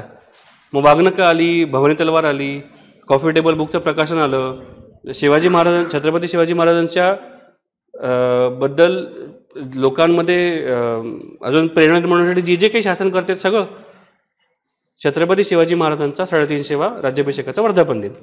असा मोठा विषय घ्या थोडासा. ठीक आहे. Floods again. हां, अगेन आता जेव्हा आपण फ्लड्सचा विचार करतो, म्हणजे पुराचा विचार करतो, तेव्हा ग्रामीण भागातील आणि शहरी भागातील पुरांचं संपूर्णपणे चित्र वेगळं आहे. ग्रामीण भागात पुरांमुळे शेती पिकाचं नुकसान होतं, अन्नधान्याचा पुरवठा कमी होऊ शकतो, महागाई वाढू शकते, मातीची धूप होते आणि मालहानी, मनुष्य आणि पशुहानी होते.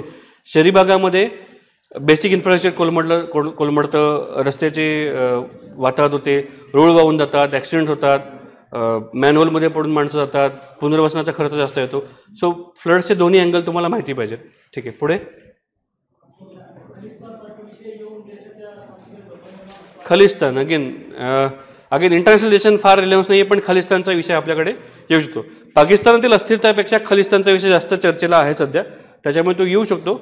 आणि मग जेव्हा तुम्ही टेररिझमचा विचार करताय तेव्हा मग ती सगळ्याच प्रकारच्या टेररिझमचा विचार करा. बरोबर, आपल्याकडचा 26/11चा हल्ला असू दे, ख्रिस्तानचा हल्ला असू दे, टेररिझम त्याच्यामध्ये हमास पण हा विषय येऊ शकतो. Because regional religious fanaticism is everywhere. बरोबर, धर्माचा अतिरेक हा सगळ्याच ठिकाणी थोड्याफार प्रमाणात आहेच. सो मग तो एकाच पर्टिक्युलर धर्मापुरता आपण मर्यादित न राहता सगळीकडे थोडंसं झालं पाहिजे. तुमचे 3 मुद्दे.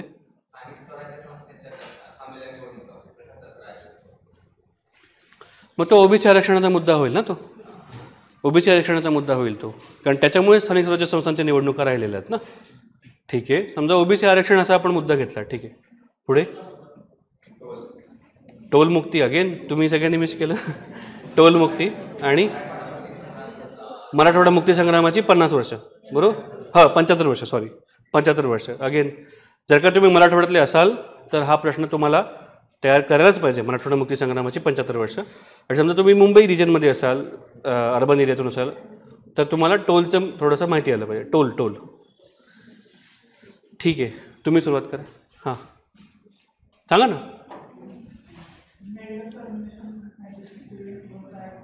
ऐकून येते मला.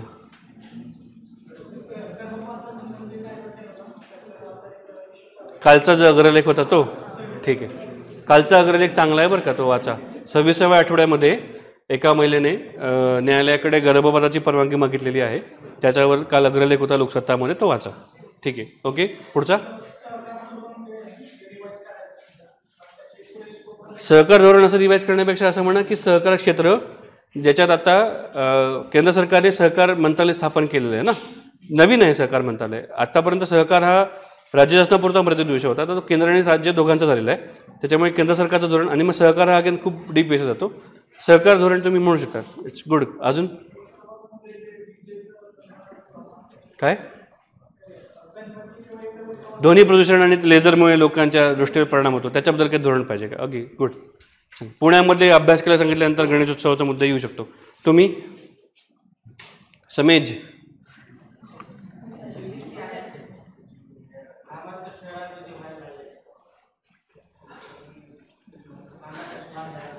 Do you want to really go there नामांतर शहरांचं?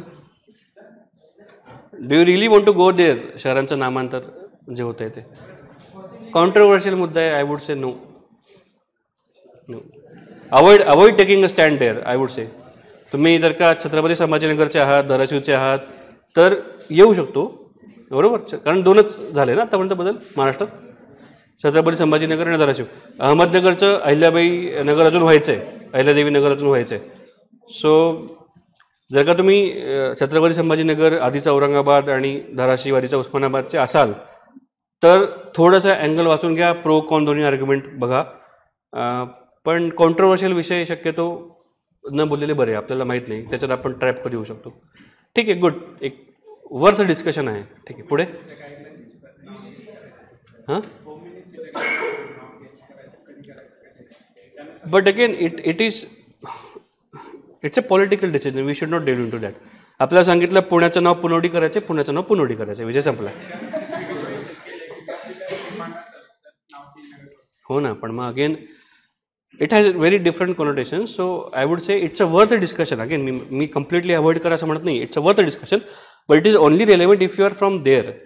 धाराशिव आणि छत्रपती संभाजीनगरमधून तुम्ही आहात तर मग it is a very good.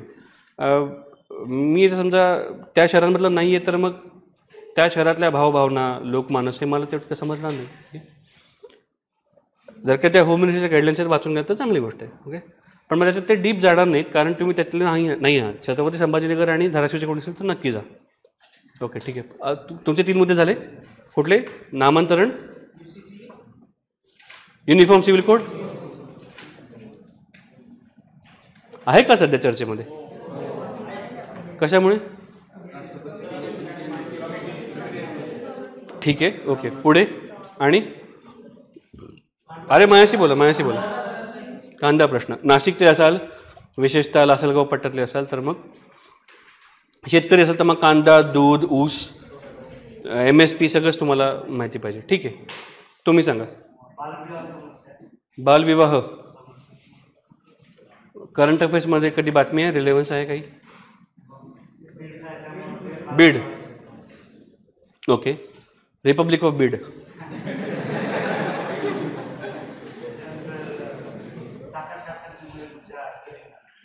हो बरोबर. साखर कारखान्यांची आर्थिक समस्या, ऊसाचा FRP दर, साखरेचं निर्यात धोरण, इतर राज्यांमध्ये ऊस नेण्यासाठी आलेली बंदी, ते सगळं ठीक आहे. अजून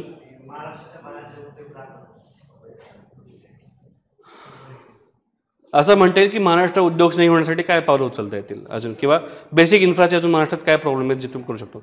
आपण अग्रेसरच राज्य आहोत. मनात अजिबात कुठलं शंका ठेवायची नाही. We are top most state in our nation आणि आपण त्याचा सार्थाभिमान असलाच पाहिजे. पण तो 1 नंबर टिकवून ठेवणं सुद्धा तेवढं अवघड होत चाललंय because yes obviously there are प्रत्येक राज्याला स्वतःचं वाटतं की स्वतःच्या नागरिकांसाठी उद्योगधंदे आणि उपजीविकेची इतर माध्यमं एम्प्लॉयबिलिटी अवेलेबल व्हायला पाहिजे. Gujarat is a very good state about it. त्यांना नॅचरली समुद्रकिनारा मिळालेला आहे, गिफ्ट सिटी आहे, पॉलिसी तिकडे चांगली आहे. Tamil Nadu has given us tough competition. Karnataka is also खूप चांगली कॉम्पिटिशन होते. सो या 4 राज्यांच्या तुलनेमध्ये महाराष्ट्र कुठे कमी पडतो, अजून चांगलं काय करू शकतो आपण. मला अजिबात शंका ठेवायची नाही, आपण टॉपलाच आहोत, महाराष्ट्र 1 नंबरच. पुढे तुम्ही सांगा. गुड. अगेन टोल नाका झालं ना, दुसरा घ्या विषय.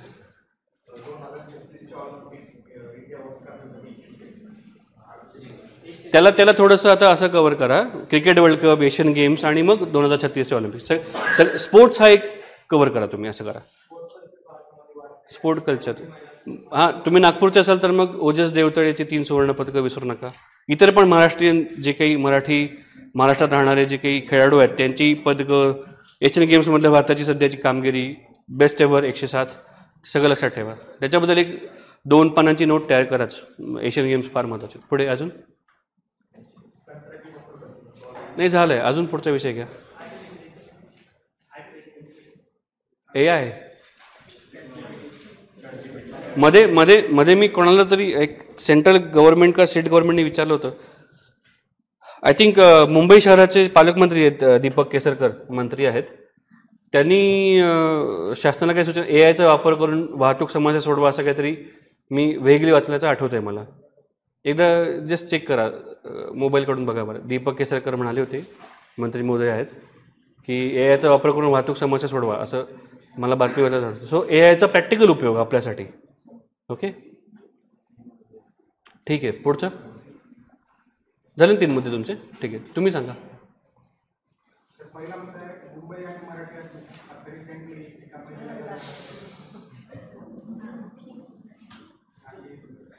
ऑप्शनला टाका.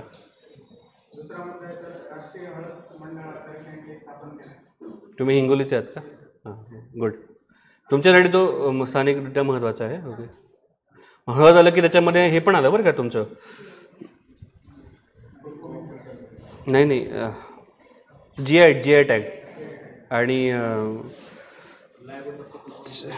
त्याला काय म्हणतात,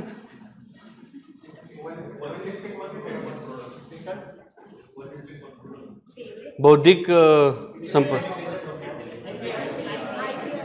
IPR, इंटेलेक्च्युअल प्रॉपर्टी राईट्स. ती केस हळदीची आहे, माहिती आहे का तुम्हाला? हळद अँटीबायोटिक काम करते ना. हां, तर त्याचं हां ते एकदा बघून घ्या, ते महत्त्वाचं आहे. हळदीचा उपयोग औषधी. ठीक आहे, IPR. ठीक आहे. आणि चंद्रयान मिस केलं. Chandrayaan, Aditya L1, Mars mission, SpaceX, ISRO, सगळंच स्पेस. भारताचं स्पेस धोरण, स्पेसचा आपण we are very thrifty about it. आपण फार कमी बजेटमध्ये स्पेस प्रोग्राम करतो आहे, बरोबर. पण मग तरी पण जे काही 700-800 कोटी रुपये 2 मिनटं मॅडम, आपसात बोलणं. जे काही आपण 700-800 कोटी रुपये खर्च करतोय, अगेन हे आर्ग्युमेंट आहे की ते पैसे आपण इतर ठिकाणी वापरू शकत नाही का? Why a developing country like India which has so many other problems which are more pressing needs a space programme. हा एक मला माहिती आहे, त्याच्याबद्दल मी तुम्हाला 100 मुद्दे सांगू शकतो, बरोबर. पण थिंक अबाउट इट की त्याचे प्रोज काय, त्याचे कॉन्स काय. तुम्हाला एक समजा हेल्दी डिबेट करायचं असेल तर हा एक चांगला मुद्दा आहे. तुम्ही जेवता चहा पिता डिस्कशन करा, बरोबर, की डेव्हलपिंग कंट्री लाईक इंडिया आपल्या स्पेस प्रोग्रामची खरंच गरज आहे का?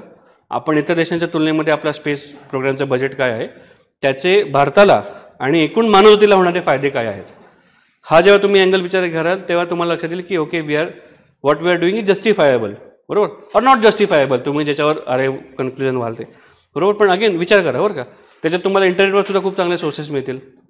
ठीक आहे, अजून झाले तुमचं सांगा.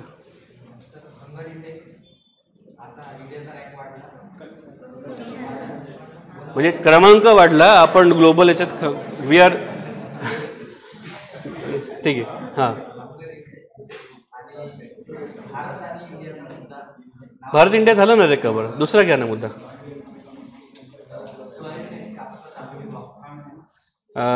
तुम्ही कापूस पिकवणाऱ्या बेल्टमध्ये आहात का?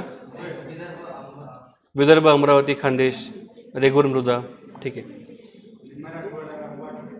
मराठवाडा झाले, मराठवाडा झालाय ना मुद्दा कवर. एकाने बोला रे, एकाने बोला.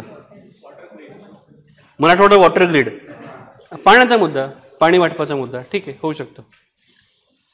मराठवाड्याचा अनुशेष भरून काढा, विदर्भाचा अनुशेष भरून काढा, ठीक आहे. तुम्ही सांगा काय. महाराष्ट्राची $1 ट्रिलियन इकॉनॉमी, बरोबर. आपसात बोलू नका, डिस्टर्ब होत आहे. मग सध्या चालू आहे. आता जे राज्यपाल महोदय आहेत ते आल्यानंतर थोड्या शांतता आहे असं मला वाटतं. आधी थोडा होता कंट्रोवर्शियल. करा, पण मी म्हणेन दुसरा एखादा विषय घ्या. It's not a very relevant.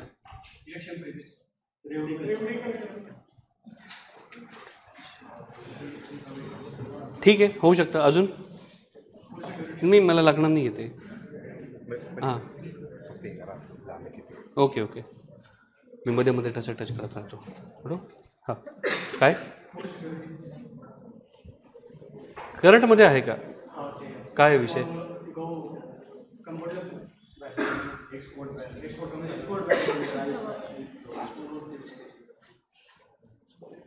दुसरा विषय घ्या एखादा. अमृत, आझादी का अमृत महोत्सव. तुम्ही UPSCचा अभ्यास करताय का. Genuine question. महाराष्ट्राचा मुद्दा घ्या ना. मुद्दे संपले. माझ्याकडे आहेत अजून मुद्दे भरपूर.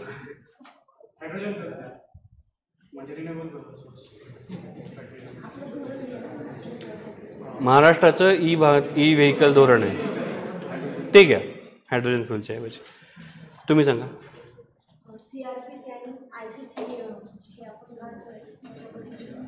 सुधारणा होण्याची गरज आहे.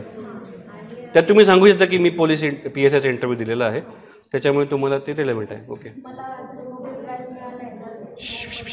पहिला बेंच. नोबेल प्राइजेस हेच पूर्ण कव्हर करा, या वर्षीचे नोबेल प्राइज.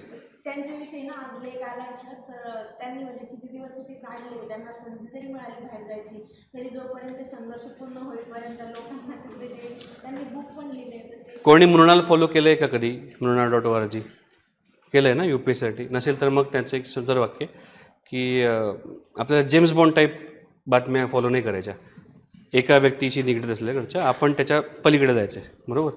त्याच्यामुळे don't just focus on Nargis Mohammadi. I know she is a very good laureate आणि त्यांना नोबेल पीस प्राइज मिळणं हा खरंच चांगली गोष्ट आहे इराणच्या स्त्री चळवळीमध्ये. पण नोबेल प्राइज याच्यावर विचार करा ना. मग तुम्ही हा पण एक महिला अधिकारी म्हणून तुम्ही विचार करा की एकूण नोबेल प्राइज जे डिस्ट्रीब्यूट झालेले आहेत त्याच्यापैकी महिलांचं प्रमाण किती आहे. त्यात अमेरिकेतनंच असले किती आहेत, युरोपमध्ये किती आहेत, भारतामध्ये मग त्याचं प्रमाण कमी का आहे. We are most populous country, we are a young country, आपल्याकडे डेमोग्राफी डिव्हिडंट आहे, आपल्याकडे पदवीधरांची संख्या खूप आहे, आपल्याकडे रिसर्च का कमी पडतोय, बरोबर. रिसर्चला काय प्रॉब्लेम्स आहेत. आपल्याकडे आयसर आहे ना इकडे पुण्याला, बाणे रोडलाच आहे ना, इथे पुण्याला Indian institute of science education research, बरोबर. आयसर. आपल्याकडे एवढ्या संस्था संघटना IIT IIM आहेत. मग ब्रेन ड्रेन का आहे. संशोधनाला आपल्याकडे कमी महत्त्व काय. You can link it to vaccine, की आपण भारतामध्ये आपण इतकं पॉवरफुल होत की आपण स्वतः व्हॅक्सिन पण तयार केलं. त्याच्यामध्ये IPR रूल्स येऊ शकतात, ड्रग्सचा वापरू शकतो. जे लाईफ सेव्हिंग ड्रग्ज आहेत त्यांचं पेटंट संपल्यानंतर आपण त्याला काय म्हणतात ग्रीन पेटंटसारखं हरितकरण करतात, त्याला काय ग्रीन समथिंग करतात, त्याला एव्हरग्रीनिंग ऑफ पेटंट. त्याच्याविरुद्ध आपण आपल्याकडे ते थोडा फॉर्म्युला ट्विक करून आपण ते स्वस्तात अवेलेबल करतोय, बरोबर. वी आर आपण एक developing country, most populous country असून सुद्धा कोविडची व्हॅक्सिन आपण आपल्याकडे तयार केली, डेव्हलप केली रेकॉर्ड टाईममध्ये. ती तर देशांना आपण एक्सपोर्ट पण केली. सो हे रिसर्चमुळे शक्य आहे ना. आणि मग रिसर्चची सध्याची अवस्था काय आहे आणि मग नोबेल प्राईजपर्यंत आपल्याकडे काय काय कमी आपल्यामध्ये की आपण नोबेल प्राईज मिळू शकत नाही. ओके, थोडासा मोठा व्ह्यू घ्या, ठीक आहे. Then it will be a good discussion. Nargis Mohammadi बरं, तर तुम्ही त्यांचा जन्मग्रह झाला आणि त्यांचं काय काय ते वाचून तुम्हाला तेवढं नाही मिळणार. तुम्ही सांगा तुमचे किती मुद्दे झाले. हां, तिसरा राहिला आंतरवाली सराठी. दंगल नाही म्हणता येणार. अंतर्वाली सराटे आलं की तुमच्याकडे मराठा आरक्षणाचाच मुद्दा येईल. ओके ठीक आहे. कास्ट बेस सेन्सस झाला होता. रोल ऑफ हा ईडी CBI NCB ठीक आहे होऊ शकतं. अनएम्प्लॉयमेंट तर तो क्रोनिक इश्यू आहे ना आपला. मग तुम्ही आम्ही कशासाठी हो तिकडे. Take it with a pinch of salt. जर का आपल्याला आपापल्या क्षेत्रामध्ये एम्प्लॉयमेंट असतं तर आपण आपल्या आयुष्यातली प्राईम 3-4 वर्ष घालवली असती का इकडे. इंजिनियर किती आहेत. इंजिनियर किती आहेत. Chronic problem including me. Appointment of election commission and केंद्र सरकारचा विषय. महाराष्ट्राचा काय रोल त्याच्यामध्ये. गडचिरोली मुंबई महाराष्ट्र. तुम्ही MPSC देताय ना. Maharashtra public service commission. हां latest talk about infrastructure projects. महाराष्ट्रातल्या सर्व अर्बन सिटीजमधल्या इन्फ्रा प्रोजेक्ट्स बरोबर. Mumbai metro, Pune metro, Nagpur metro, Nashik metro, Chhatrapati Sambhajinagar metro सगळे मुद्दे घ्या तुम्ही. त्याला काय अडचण आहे. Infra projects. ओके तुमचं नवीन स्वतंत्र अनुसूचित जमाती आयोग स्थापन झालेला आहे केंद्र सरकारच्या धर्तीवर कलम 338A नुसार. ठीक आहे पुढे. बरोबर हां ते ब्रिजभूषण सिंग ना. ठीक आहे. ते तुम्हाला कसं अजून व्यापक करता येईल. महिलांचा होणारा मानसिक शारीरिक छळ बरोबर. पॉक्सो विशाखा गाईडलाईन्स त्याचं इम्प्लिमेंटेशन त्याची फलश्रुती म्हणजे किती गुन्हे दाखवतात त्याच्यात आरोपीला खरोखर शिक्षा कधीपर्यंत होते आणि महिलांच्या सुरक्षिततेबद्दल अजून काय करता येईल. Because it is a very important aspect that is hindering our workforce. महिला श्रमशक्ती अजून येण्यासाठी हा फार मोठा प्रॉब्लेम आहे. म्हणजे आता पुण्यातसुद्धा काही दुर्दैवी घटना झालेल्या आहेत. Let us not dwell in to that. पण ज्या दुर्दैवी घटना झाल्या आहेत उच्च शिक्षित आणि चांगल्या उच्चभ्रू वस्तींमध्ये तिथे आपल्याला कळतं की अजूनही थोड्याफार प्रमाणामध्ये महिलांना एकटं बाहेर पडताना विशेषतः असुरक्षित वाटू शकतं बरोबर. सो एक महिला अधिकारी म्हणून तुम्ही याच्याबद्दल काय पावलं उचलाल. DYSP झालं तुम्ही काय घ्याल. निर्भया पथक आहे आपल्याकडे, हेल्पलाईन आहेत, ॲप आहेत, पण तरी पण महिलांविरुद्ध अत्याचार वाढतच आहेत बरोबर. सो एक चांगला मुद्दा आहे वर्क कल्चर. थोडा म्हणजे झूम आउट करा. तुम्हाला कळते का मी काय सांगतोय ते. हां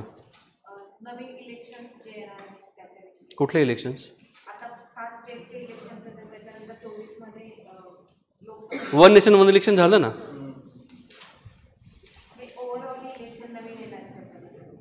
कसं येणार नवीन इलेक्शन मला सांगा. मला कळलं नाही. तुम्हाला कळलं का. हो माहिती आहे. त्याच्यात काय पण प्रश्न काय येणार त्याच्यात. प्रश्न मला एक प्रश्न विचारा त्यातून प्रश्न काय येईल त्याचा.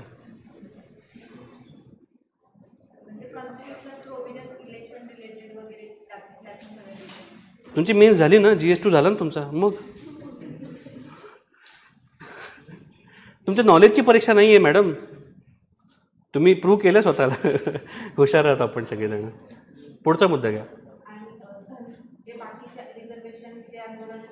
आरक्षण हां ST समाजामध्ये धनगर समाजाला आरक्षण द्यावं न द्यावं. अजून एखादा मुद्दा. न्यूज क्लिक FIR झालं ना आपला तो विषय. अजून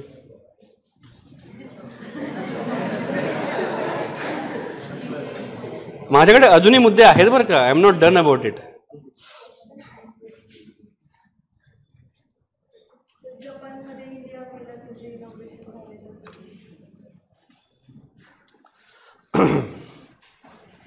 त्याचा थोडा आपण स्कोप वाढवू.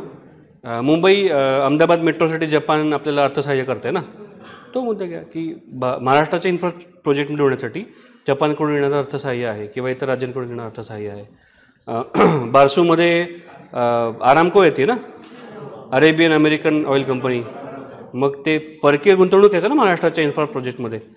बारसू विसरले तुम्ही सगळे विसरले. बारसू कोकणातले कोण कोण आहेत तुम्ही. बारसू विसरले. महाराष्ट्रातल्या इन्फ्रा प्रोजेक्टमध्ये परकीय गुंतवणूक बरोबर. मग ते जरा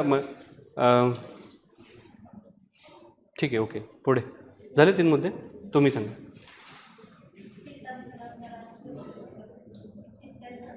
चित्ता, येस, तो मुद्दा राहिला होता. गुड. चित्ता भारतामध्ये एक एक्सटिंक्ट झालेला प्राणी, बिग कॅट चित्ता आपण आणला, त्याच्यामध्ये मग अडचणी काय आहेत, त्यांचे मृत्यू काय झाले वगैरे वगैरे होऊ शकतो. चांगला मुद्दा.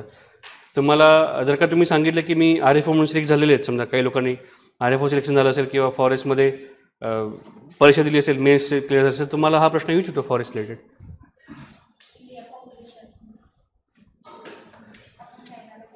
हे एक नंबर पहिला आलो आपण त्याचं थोडंसं असं आपण करू शकतो की पॉप्युलेशन 1 नंबर असल्याचे आपल्याला फायदे तोटे काय आहेत, आव्हानं काय आहेत, त्याचं आपण पॉझिटिव्ह कसं घेऊ शकतो आणि या पॉप्युलेशनला चांगल्या प्रकारे सोयीसुद्धा पुरवणं, त्याचं एक एक इन्फ्रा आहे, पण त्याचं इन्व्हेस्टमेंटमध्ये रूपांतर करण्यासाठी आपण काय करू शकतो, होऊ शकतं.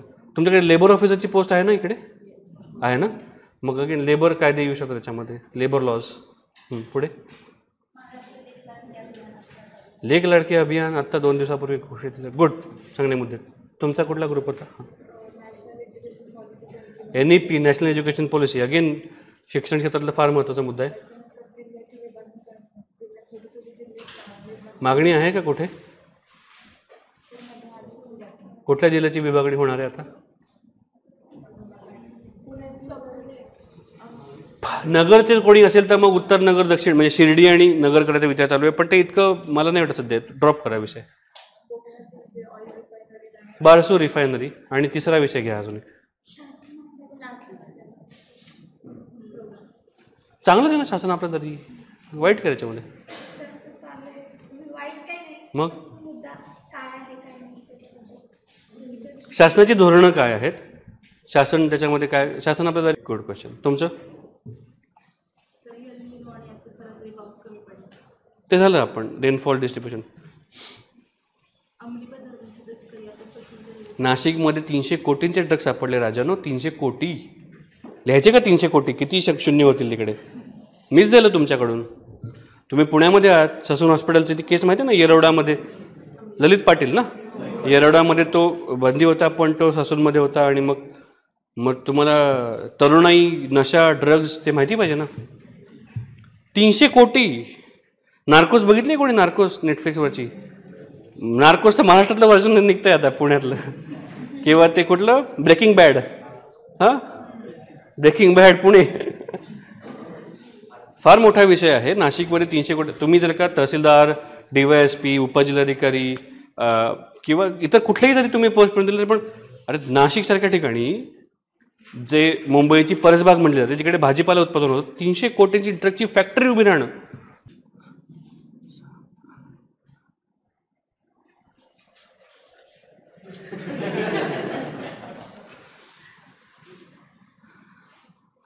अरे इट्स अ प्रेसिंग इश्यू बाबा, तुम्ही मिस केला सगळ्यांनी. ठीक आहे, ओके. अजून क्रोनिक इश्यू, बेरोजगारी.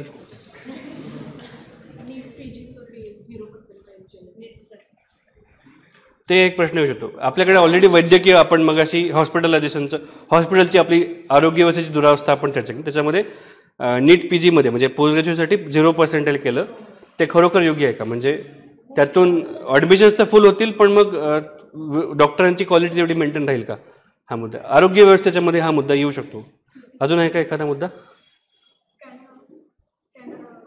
कॅनडा झालं ना, टेररिझम, निज्जर. हां, ते झालं. अँटी डिफेक्शन लॉ पण झाला. पालकमंत्री त्यांची कर्तव्य होऊ शकतं. येस, पालकमंत्र्यांवरून सध्या चालू होतं. पालकमंत्री कोण असतात, त्यांचा रोल काय असतो, त्यांचे अधिकार कर्तव्य काय आहेत. येस, होऊ शकतं.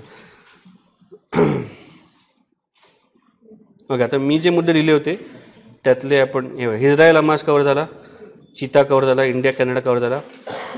न्यू जर्सीमध्ये सगळ्यात मोठं अक्षरधाम मंदिर तयार झालं, बरोबर. So projection of India as a soft power, बरोबर ना. भारतीय धर्म जे आहेत, भारतीय धर्म याचा अर्थ मला इतर धर्मांचा अपमान करायचा हेतू नाही.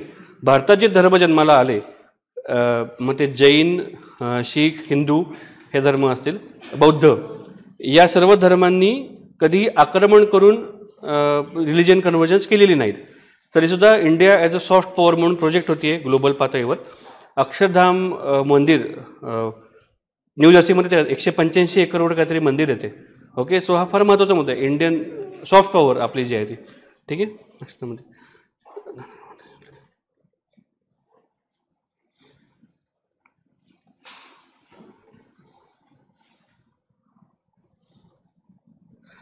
नवीन संसद भवन.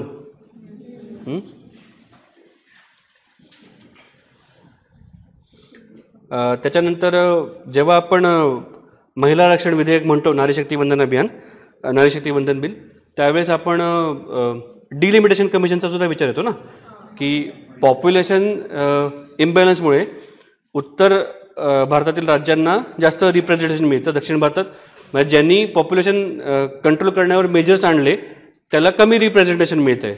बरोबर ना. जर का पॉप्युलेशननुसार परत रिस्ट्रक्चरिंग झालं तर मग ते डिलिमिटेशन, त्याचा महाराष्ट्रावर काय होणारा परिणाम आहे ते एकदा वाचून घ्या. मागच्या वर्षी जेव्हा कलम 370 हटवलं गेलं काश्मीरमधलं, जेव्हा जम्मू काश्मीर युटी झाला, युनियन टेरिटरी झाला, तेव्हा लडाख, जम्मू आणि काश्मीर 3 भाग पडले. बरोबर. त्यावेळेस त्या व्हॅलीमधले आणि सगळे परत मतदारसंघ पुनर्रचना झाली ना, delimitation commission. So delimitation commission त्याचे म्हणजे हे कनेक्शन आहे. नारी शक्ती वंदनमध्ये महिला आरक्षणाच्या वेळी तुम्हाला कुठलं पॉप्युलेशन घ्यायचं आहे, मग त्याचं रिस्ट्रक्चरिंग होईल का, त्याच्यासाठी नॉर्म्स काय आहेत, पुन्हा मतदारसंघ पुनर्रचना होईल का, हे सगळं बघावं लागेल तुम्हाला. So delimitation commission.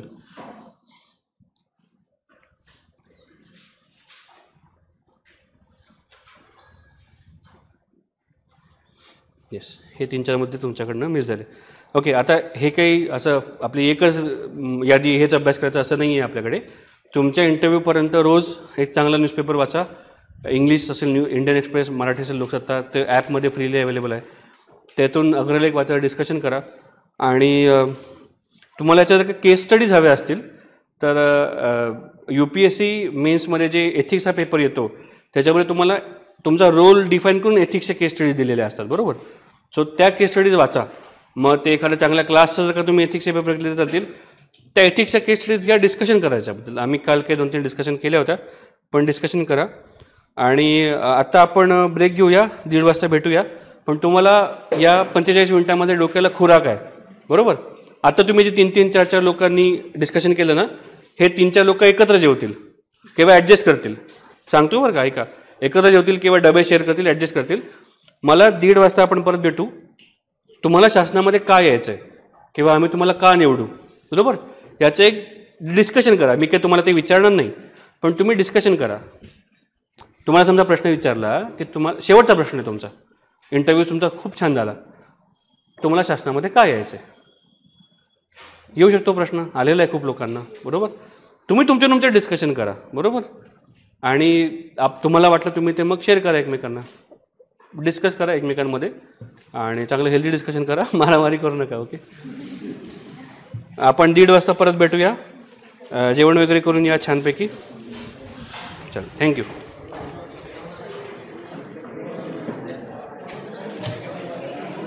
कोणाला काही बोलायचं असेल माझ्याशी पर्सनली वगैरे तर मी खाली ऑफिसमध्ये आहे ग्राउंड फ्लोअरला.